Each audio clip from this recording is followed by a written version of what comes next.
अहो गावाकडची सकाळ एकदम मस्त होती. उठल्या उठल्या आई पप्पानी आम्ही तिघांनी घरावरची साफसफाई केली आणि कचरा होता तो जाळून टाकला. सकाळीच आई पप्पांनी रातांब्याची पिशवी भरून आणलेली पनवेलला नेण्यासाठी. मग मस्त की आई फोडत होती आणि ती सुकवत होती.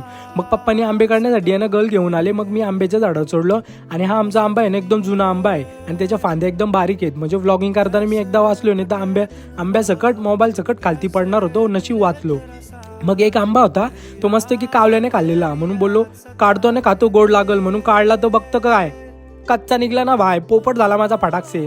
मग नंतर पप्पा आले आणि पप्पानी माझी मदत केली थोडीशी. मस्त की आम्ही दोघा जणांनी मिळून आंबे काढले आणि आमचा हे कार्यक्रम बघून ना आई घालून शिव्या देत होती, कारण पप्पा एकदम टोकावर चढलेला आणि फांदी जर तुटली असती ना, हवा आली असती तर आम्ही दोघं एक सकट खालती आलो असतो, म्हणून आई ओरडत होती. मग शेवटी 3-3.5 तास झाले, आंबे काढले आम्ही आणि मी पण हारमानली खालती उतरलो. मस्त की जेवलो दुपारी आणि त्याच आंब्याचा पिकलेला आंबा खाल्ला आमच्या झाडाचा.